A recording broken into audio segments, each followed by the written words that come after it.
अब हम लोग क्या स्टार्ट कर रहे हैं, now we are going to start double interrogative structures. देखो टेंसेस में फिर मैं पुराने टाइम पे आपको ले जाऊंगा, टेंस वाले टाइम, क्योंकि एट द सेम टाइम जब हम पैसिव वॉइस बना रहे हैं तो एट द सेम टाइम हमें क्या करना है, टेंसेस का रिवीजन भी करना है।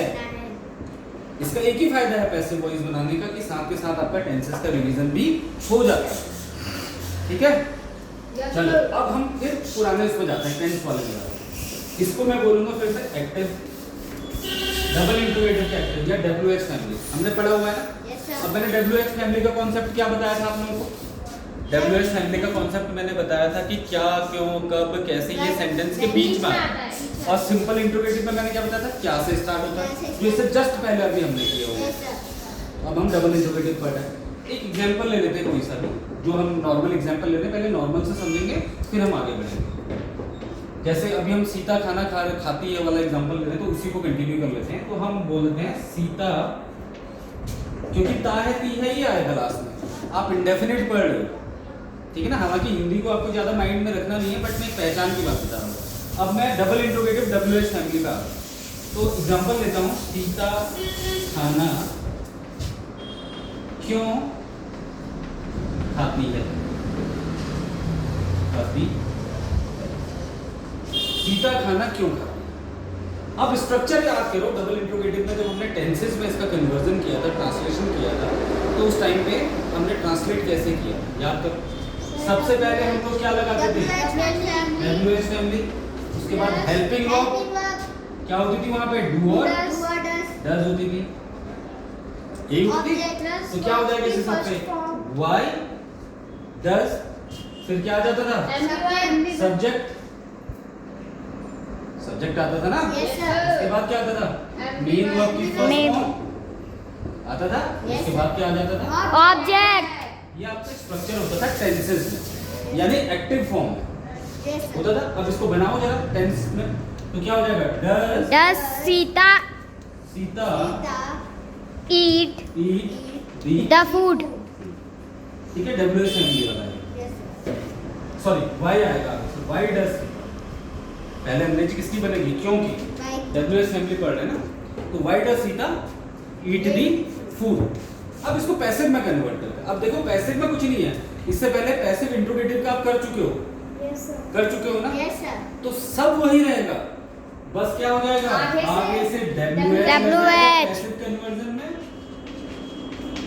उसके बाद रहेगा WH के बाद आपकी हेल्पिंग वर्ब, जो कि हमारी क्या है पैसिव में, इज एम आर, क्या है, इज एम आर। उसके बाद क्या आ जाएगा, object.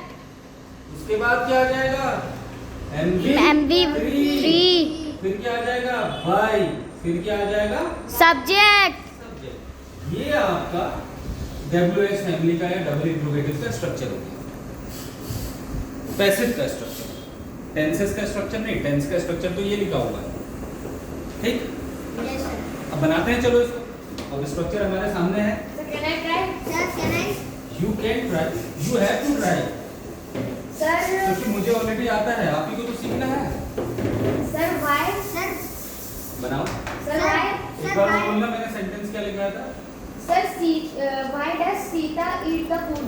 Why does Sita eat the food? यही तो बनाया था, Why does Sita eat the food? हाँ बनाओ इस बार इसके साथ बनाओ। Why does the food? Why गलत हो गया। Why is the food eaten by Sita? अब ऑब्जेक्ट क्या है, The food. उससे पहले हेल्पिंग वर्ब रखनी है, तो अब हेल्पिंग वर्ब रखने से पहले आप इस पर फोकस करोगे। द फूड है आपका, जो आपको आगे लाना है भाई। WH आप लाके उससे पहले WH के बाद हेल्पिंग वर्ब लगानी है, तो द फूड के हिसाब से हेल्पिंग वर्ब क्या होनी चाहिए, इज होनी चाहिए। Yes, sir. तो क्या हो जाएगा, Why is the food food eaten Why is the food eaten by Sita?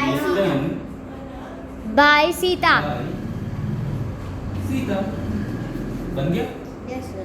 अब यहाँ पे डू डज का यूज नहीं करना है ना। Now you are converting the sentence into passive voice. Yes, sir. Just remember one thing in your mind, whenever you are converting present indefinite double interrogative sentence into passive voice, that means you have to apply the helping verb EMR in passive voice. इसको याद रखो बस। Do does का concept किस में है? Tenses में है। किस में है? Tenses.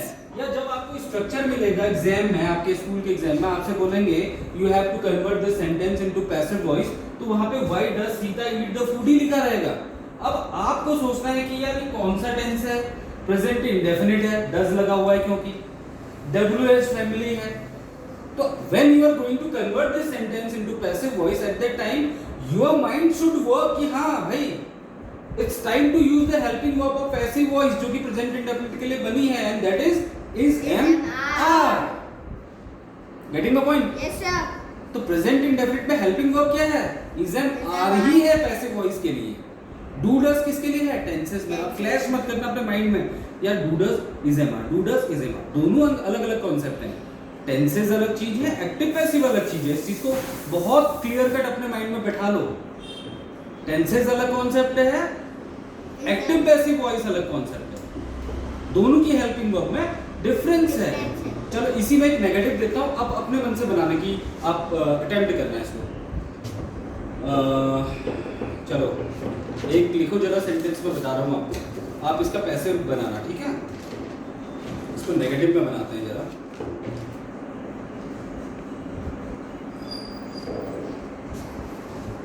Why does Sita eat the food था ना, इसी को ले लो, या why, चलो नया सेंटेंस है।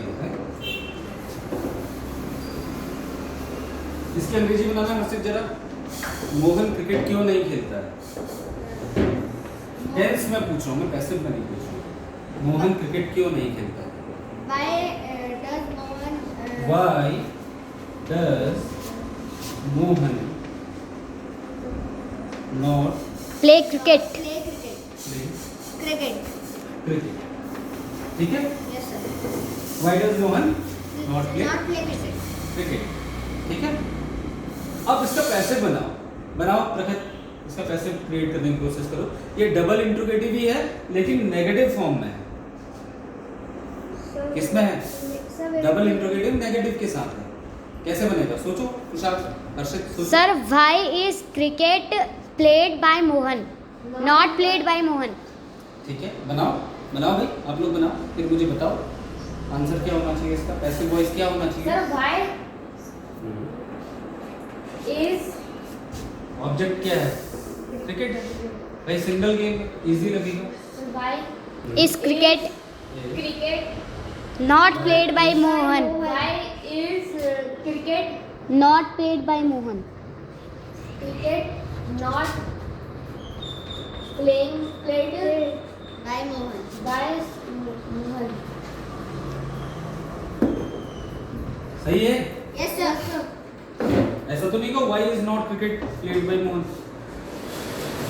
तो यानी क्या होगा? स्ट्रक्चर देखो ना, WH हेल्पिंग वर्ब ऑब्जेक्ट। अब लेकिन MP3 से पहले क्या लग जाएगा? नॉट लग जाएगा सिंपली, क्योंकि नेगेटिव स्ट्रक्चर आप बना रहे हैं तो नॉट हो गया, MP3 हो गया, एंड सब्जेक्ट हो गया, बाई के साथ सब्जेक्ट हो गया। ये हो गया इसका पैसिव में कन्वर्जन। अब एक दो एग्जांपल में फटाफट पूछूंगा, आप लोग मुझे बताना, ठीक है? ओरली बताना, हर चीज को लिखने की जरूरत नहीं है। अब आपके कॉन्सेप्ट अच्छे हो गए होंगे तो आप मुझे ऐसे ही बताओ, ठीक है? When do you read the books? When do you read the books? देखिए आपकी मदद के लिए लिख देता हूँ। इसका पैसिव क्रिएट करना है। Sir, when are the books read by me? एक when do you read the books, ये है आपका एक्टिव फॉर्म है। इसका पैसिव क्रिएट कर। Sir, when भाई WH का WH सबसे पहले आ जाएगा, helping verb. when are the books? हाँ राइट, यही कॉन्सेप्ट मुझे समझना था, इसीलिए ये ध्यान देना है। देखो एक्टिव में क्या है? बुक्स लिखा है मैंने, Are. प्लूरल की मैं बात कर रहा हूँ, बहुत सारी किताबों की बात कर रहा हूँ, तो ऑटोमेटिक ऑब्जेक्ट आगे लगना है, तो हेल्पिंग वर्ब क्या लग जाएगी? Are. आ जाएगी।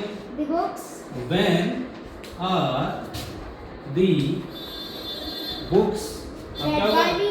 रीड का रेड हो जाएगा, लेकिन स्पेलिंग तो वही होती है, read By me. By Me. You, you का यू ही रहता है। When are the books read by you? ये हो गया इसका पैसिव में कन्वर्जन। ठीक है, तो आई होप कि प्रेजेंट इंडेफिनिट के सारे स्ट्रक्चर हमने पढ़ लिए। प्रेजेंट इंडेफिनिट पढ़ लिए, सॉरी प्रेजेंट इंडेफिनिट के सारे हमने पढ़ लिए, राइट। अफर्मेटिव पढ़ लिया, नेगेटिव पढ़ लिया, इंट्रोगेटिव पढ़ लिया और डबल इंट्रोगेटिव पढ़ लिया। यहाँ पे प्रेजेंट इंडेफिनिट आपका पैसिव कन्वर्जन खत्म होता है। अब हम स्टार्ट करेंगे प्रेजेंट कॉन्टिन्यूअस। क्या स्टार्ट करेंगे? Present continuous. राइट। तो यहाँ तक किसी को कोई डाउट है तो यू कैन आस्क, आप पूछ सकते हैं। स्टार्टिंग से एक बार क्विक रिवीजन कर लो। प्रेजेंट इंडेफिनिट का अफर्मेटिव क्या होता था स्ट्रक्चर? टेंसेस में स्ट्रक्चर क्या होता था? Subject plus main verb first form plus S plus object. ये होता था। पैसिव का जब जैसे मैंने आपसे बोला कि इसका पैसिव कन्वर्जन करना है, मुझे उम्मीद है कि देखो आप लोगों का कॉन्सेप्ट बहुत क्लियर है, तो हम फटाफट इसको बोलेंगे। पैसिव कन्वर्जन में क्या होता था? Object plus plus is am are plus एमबी3 प्लस बाई प्लस सब्जेक्ट। ये होता था पैसिव कन्वर्जन। ये होता था। उसके बाद हम आए किसमें? नेगेटिव में। नेगेटिव में हमने क्या पढ़ा था? याद करो। सब्जेक्ट पहले टेंसेस वाला स्ट्रक्चर, सब्जेक्ट प्लस डू या does not plus main verb की फर्स्ट फॉर्म प्लस ऑब्जेक्ट। यही होता था। अब इसका पैसिव कन्वर्जन क्या किया था हमने? Object plus is am are plus not plus एमबी3 plus by plus subject. Very good. उसके बाद इंट्रोगेटिव क्या था? स्ट्रक्चर टेंसेस वाला। इंट्रोगेटिव में क्या होता था? सबसे पहले डूडस आता था, प्रेजेंट की बात कर रहा हूँ। हेल्पिंग वर्ब आती थी, दैट मींस वो डूडस होता था। डूडस के बाद क्या आता था? सब्जेक्ट आता था। सब्जेक्ट के बाद क्या आता था? एमबी1 आता था। उसके बाद ऑब्जेक्ट। अब इसका पैसिव जब हम क्रिएट करते थे, तो पैसिव क्रिएट हमने कैसे किया? सबसे पहले हेल्पिंग वर्ब इजेमआर, हेल्पिंग वर्ब का मतलब इजेमआर, उसके बाद ऑब्जेक्ट, उसके बाद एमबी3 बाय फिर सब्जेक्ट। देखो कितना अच्छा कॉन्सेप्ट क्लियर हो गया आप लोगों का। फटाफट आप लोग मुझे बता रहे हो, मुझे कुछ कहने की जरूरत ही नहीं पड़ रही। उसका डबल इंट्रोगेटिव डब्ल्यूएच फैमिली। पहले एक्टिव का बताओ। WH family plus helping verb plus subject plus एमबी1 प्लस ऑब्जेक्ट। अब इसको पैसिव में कन्वर्ट किया। WH plus helping verb one by one. WH plus डूडस भी पैसिव में। Helping verb plus object plus by plus subject. कितना इजी हो गया देखो। तो ऐसे आपको याद रखना है। आई वॉन्ट यू गाइज कि आपको इस तरीके से कॉन्सेप्ट क्लियर हो, ताकि whenever you are इस टाइप का question whenever it is coming in your exam or whenever you are giving a competitive examination and such kind of conversion is asking you, आपसे पूछा जा रहा है, so at that time you must have the basic concepts। आपको पता होना चाहिए कि यार ये प्रेजेंट इंडेफिनिट का है, इसको कन्वर्ट ऐसे करना है। Getting my point? Yes sir. यहाँ पे प्रेजेंट इंडेफिनिट का पैसिव वॉइस कन्वर्जन आपका खत्म। अब हम स्टार्ट करेंगे प्रेजेंट कॉन्टिन्यूअस। अभी के लिए इस वीडियो में इतना ही। Thank you so much.